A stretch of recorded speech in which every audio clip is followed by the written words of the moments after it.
Hi guys, and welcome to another Jen and Phil in the Philippines. I just thought I'd do a nighttime vlog for something different. It's a little bit cooler and should be quieter, although there's a lot of kids playing in the street here and dogs barking and whatever. Anyway, I was looking through Facebook over the last couple of days, and a lot of expat vloggers or expats join particular chat groups on Facebook, and they air grievances, and they make inquiries and everything you'd expect from an expat group on Facebook. And what I found over a number of them, there is a little bit of a huge amount of inquiry as how you set up and whether or not you can get financing in the Philippines for such things as motorcycles and vehicles and whatever. So I thought I'd make an interesting vlog just to tell you from my experience some of the ways you can obtain things like motor vehicles and whatever, and financing which may or may not be available to you. When you do arrive, you'll obviously need transport of some description. A lot of guys come over and they use trikes for a period of time, but they soon realise that they've got to go over and get their own personal transport, whether they have a lady here or not. And they buy a scooter. Now that's all very good, but you may not be able to ride a scooter or a motorcycle, or it may be many years since you've done so, and this is really not the type of place that a novice gets on a motorcycle overnight and then expects to roam around, because there's certain rhythms to the way they drive here. There doesn't seem to be any road rules, and until you get used to it, I wouldn't advise that. But let's assume you can ride a motorcycle, or you want a motor vehicle. We'll start. The reason I'm saying just don't go straight to a car or a truck or whatever you want to do is there's a number of reasons for that. But let's go into the motorcycle situation. You're going to have to pay around 75 to 125, 140,000 pesos for what's available over here new. Now, of course, you can buy second hand, but I would advise against second hand anything over here if you can afford to purchase new. A couple of reasons for that, whether it be motorcycles or cars. The motorcycles and cars in the second-hand market, or the used car market or used bike market, do not depreciate like they do at home in the US or Australia or Canada. They still ask very high prices for what we would consider to be high mileage junk. So you're not going to get away with it very much cheaper by buying a second-hand motor vehicle of any description over here. You really do get what you pay for here.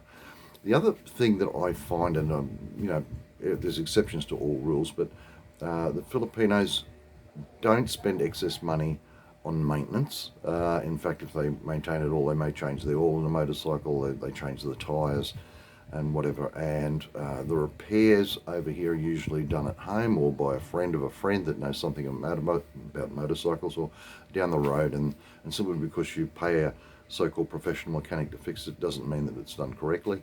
Spare parts are hard to get. They bodgy a lot of stuff up. So I would be very aware of that. If you can afford to do it, you buy new and you buy cash, so you don't have to worry about any form of financing. For those of you who do require financing because they're looking at their dollars, the only way to obtain financing over here, I won't say the only way, the normal way to obtain financing over here is you go to a motorcycle shop and you make application. They come out and go through a series of questions. But to be able to do that, they only do it to locals. You travelling here on a tourist visa and whatever, even though you may be extending that tourist visa and your intention is to stay for 2 or 3 years, you are still an alien and therefore not eligible for financing. Now, there's going to be guys out there that say, yeah, you can get financing, this and that and whatever. Some shops do. When I say shops, some garages, some motorcycle dealerships do offer financing. And they, depending on the amount of expats that they've done business with and how well those expats have undertaken the loans, you may be lucky and find a dealer that will finance you, and then you've got to worry about the interest rates and whatever. It's not a real good way to go. What usually occurs here is if you have a lady, whether it be your wife or a long-term girlfriend or a girlfriend per se, you send her in and allow her to do the purchase on your behalf. Hire purchase or financing of some description. She lays down a deposit, and again, they come out and view what the details that she's stated she has and does. And she may not be working, but she says, yes, I'm living with a foreigner. I've been living with him for 6 to 12 months. He provides everything. And that's my form of income. You know, many of them take into account that, yes, they're domiciling with a foreigner and there is a constant income, so they will finance that particular motorcycle in her name.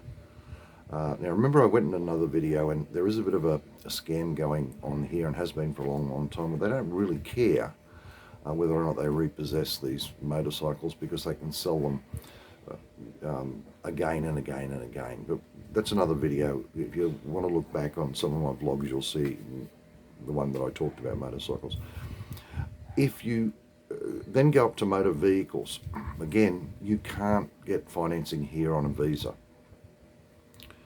You've got to give it, again, the same routine, go through your young lady. I would highly recommend you don't even look at second-hand cars here. One, they're hugely expensive. It's very difficult to get financing for second-hand cars, whereas, and they do require a sizable deposit even with any form of financing.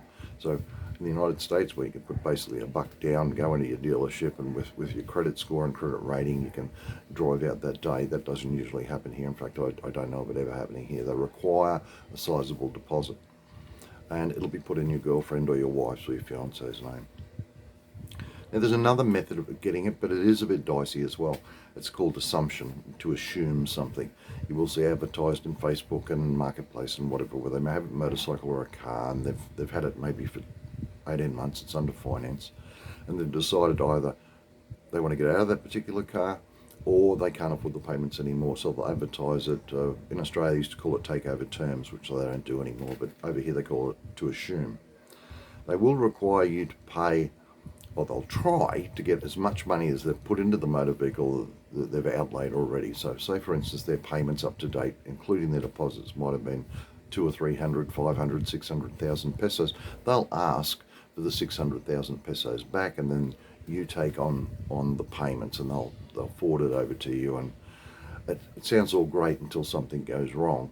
It's not a real good way to do it, but I do know a few expats that have assumed the financial arrangement and the motor vehicle from a Filipino that they've known for a period of time, and it seems to have gone well. I don't know what happens once the loans are paid off. I haven't heard any horror stories. I'm sure guys out there will tell me of horror stories where people have come back and claimed the vehicle back after it's been paid up from the bank. That wouldn't surprise me at all. But yes, there is the assumption thing. We can go in, you can pay an amount of money to compensate them for their amounts they've already paid down, then take over the terms of the payment. And that is good in one respect, because you don't have to front up as an expat and say to the banking institution, hello, I'm here on a tourist visa, etc., etc. It's very dicey legally, the whole lot across the board. So I'd steer clear of it unless you're desperate for a motor vehicle of some description. And of course, with all motor vehicles purchased here, if you do know someone in the expat community that knows something about motorcycles and cars, please get them to look at it. They are very good at panel beating as far as the appearance of a motor vehicle is concerned. You can get almost a major dent in a car and have it fixed within 24 hours in this place, and aesthetically, to the eye, it looks like a great job. But once you delve deeper into it, clips are missing, you know, like bolts aren't fastened to chassis. Well, it goes on and on and on, so be very, very careful. So that's about the only way you can do it. If you can possibly afford to buy new here. It's a big slug getting a motor vehicle here. To buy a motor vehicle here in the Philippines is as expensive as I'm buying at home in Australia, so you're not going to get cheap cars here by any means. And the used cars are 5 times more expensive than I'd pay at home, so that gives you some indication. So as I said, whilst you're here, until you set yourself up, either buy a home or something to that effect to show permanency in this country, it's a little bit dicey getting finance, but it can be done. And you do it mainly through your partner, or you do it totally through your partner. But anyway, I thought that might help. If you've got any questions, subscribe, ring the notification bells, comment. That's my experience as far as financing is concerned. It's every transaction you do in this country has an element of risk. So just try to minimise that risk, whether it's purchasing something, whether it's going into a contractual arrangement, whether it's buying anything from land to housing, even doing contracts for contractors and whatever. Be very, very careful. Seek as much help, ask as many questions to as many people as you can.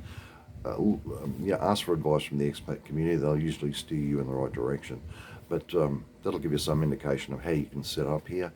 The unfortunate thing is you can't come across here with 10 bob in your pocket and expect to set up. It just doesn't work that way, and you'll probably fail anyway. So you've got to have an amount of money. Okay, cheers for now. Have a great night, and I hope this turns out well.